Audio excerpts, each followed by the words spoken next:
果てしなく広がる白銀の世界。その中で静かに育まれる牧には、他のどこにもないと区別な物語が宿っています。雪国の厳しい寒さの中で育つ木々は、積み重なる雪の重みに耐えながら、ゆっくりと豊かな年輪を刻みます。一つ一つの木が長い年月をかけて強く成長し、その木を元に作られる薪は硬く、燃焼効率も高いのです。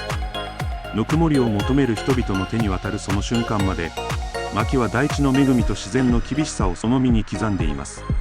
雪に覆われた静寂の中で育った薪は、ただの燃料ではなく、自然との共生と雪国の人々の知恵を象徴する存在なのです。